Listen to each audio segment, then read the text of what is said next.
दोस्तों, क्या होगा अगर हमारे चंद्रमा का जुड़वा हो? तो फिर हमें एक नहीं बल्कि रात में टिमटिमाते तारों के बीच में दो चंद्रमा देखने को मिलेंगे, जो कि वाकई काफी सुंदर दृश्य होगा। पर वो दूसरा चांद पृथ्वी पर ओशन टाइड्स को किस प्रकार से प्रभाव करेगा, या फिर ऐसे होने से पृथ्वी पर दिन बड़े होंगे या फिर छोटे, और क्या वो दोनों चंद्रमा आपस में टकरा सकते हैं? तो चलो इन सभी सवालों के बारे में इस वीडियो में जानते हैं। तो दोस्तों, हमारी पृथ्वी के चक्कर लगाने वाला सिर्फ चंद्रमा ही इकलौती नेचुरल सैटेलाइट नहीं है, बल्कि हमारी पृथ्वी के पास चंद्रमा की ही तरह एक एस्ट्रॉयड भी मौजूद है, जो कि चंद्रमा की ही तरह हमारे पृथ्वी के चारों ओर घूमता रहता है। पर वो हमारे चंद्रमा के कंपैरिजन में हमसे इतना दूर और इतना छोटा है कि उसे सिर्फ हमारे पृथ्वी की अर्थ सैटेलाइट के नाम से ही जाना जाता है। पर दोस्तों, क्या आपको पता है कि एक समय था जब पृथ्वी के पास एक नहीं बल्कि दो दो चंद्रमा थे, और ये बात शायद ही कुछ लोगों को पता होगी। तो दोस्तों, ये दोनों चंद्रमा तब बने थे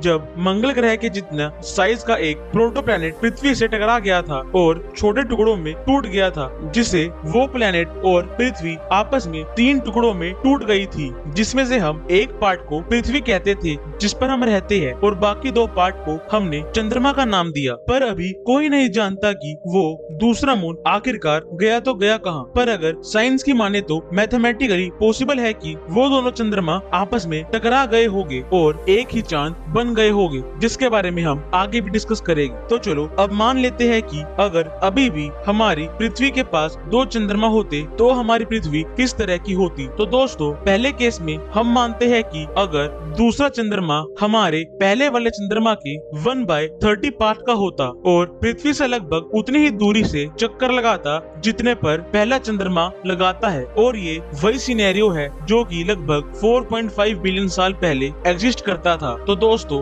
अगर हमारे पास 2 डिफरेंट साइज के 2 चंद्रमा होते तो हमें रात के समय में एक नहीं बल्कि 2 चंद्रमा देखने को मिलते, पर हमें दूसरा चंद्रमा पहले वाले चंद्रमा के कंपैरिजन में 30 गुना छोटा दिखता। तो दोस्तों, 2 चंद्रमा के होने के कारण उसके साथ कुछ एक्स्ट्रा टाइड्स यानी कि सुनामी भी आएगी, मतलब कि छोटे चंद्रमा के चलते बड़े चंद्रमा के कंपैरिजन में छोटी टाइड्स ही होगी। पर इन दोनों चंद्रमा का एक साथ मिलकर कुछ नई तिरंगे बनाएंगे, जो कि पहले से थोड़ी ज्यादा विशाल होगी पर विनाशकारी नहीं होगी, और इसी के साथ हमारे पृथ्वी पर दिन थोड़े बड़े होने लगेंगे, क्योंकि 2 चंद्रमा होने के कारण पृथ्वी की स्पीड पहले से थोड़ी कम हो जाएगी, और ये 2 चंद्रमा हमारे पृथ्वी की कक्षा में करोड़ों सालों तक यूं ही चक्कर लगाते रहेंगे। पर फिर एक समय आएगा जब ये दोनों चंद्रमा पृथ्वी से दूर जाते रहेंगे और एक दिन अचानक से आपस में टकरा जाएंगे, पर उसका मलबा पृथ्वी तक नहीं पहुंचेगा बल्कि बड़े चंद्रमा के आसपास बिखर सकता है, और फिर चंद्रमा पर बम्बार्ड कर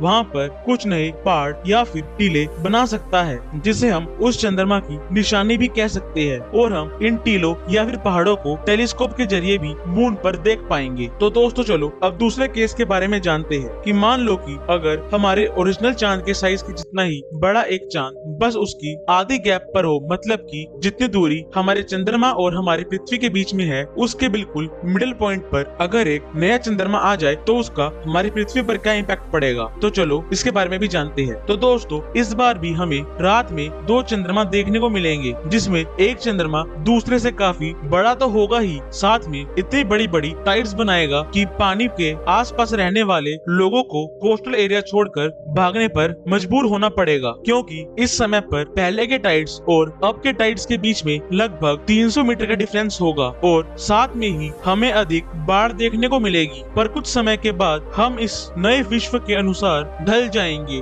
जिसके बाद हमें हमारा आसमान बहुत ही सुंदर दिखेगा और साथ में दिन भी बड़ा होने लगेगा और लगभग 40+ आवर्स का एक दिन बन जाएगा। पर फिर कुछ समय के बाद ये 2 चंद्रमा भी हमारी पृथ्वी से दूर जाते रहेंगे और कुछ समय के बाद आपस में टकरा जाएंगे। पर इस बार कुछ और होगा, ये दोनों चंद्रमा के टकराने से इनका जो मलबा निकलेगा वो धरती के आसपास चक्कर लगाने लगेगा, जो कि धीरे धीरे हमारे धरती के एटमॉस्फेयर में एंटर करने लगेगा, और जिसके कारण हमारे पृथ्वी पर पत्थरों की बारिश होने लगेगी, जिस करके हमारा मानव जीवन संकट में आ जाएगा। पर दोस्तों, ये तो विधि का विधान है कि अगर एक बार जीवन तबाह होता है तो कुछ बिलियन सालों के बाद कोई और जीवन होगा जो कि इस धरती पर पनप रहा होगा। जैसे कि पहले के समय में हमारे पृथ्वी पर डायनासोर रहते थे और उनके एक्सटिंक्ट होने के बाद हम मनुष्यों ने जन्म लिया, और कोई ना कोई तो प्रजाति होगी जो हमारे जाने के बाद भी इस पृथ्वी पर आएगी। तो दोस्तों खैर, इस वीडियो के लिए इतना ही। तो अगर आपको वीडियो इन्फॉर्मेटिव लगी तो वीडियो को लाइक करना और चैनल को सब्सक्राइब करना। हम मिलते हैं आपसे नेक्स्ट वीडियो में, तब तक के लिए जय हिंद, जय भारत।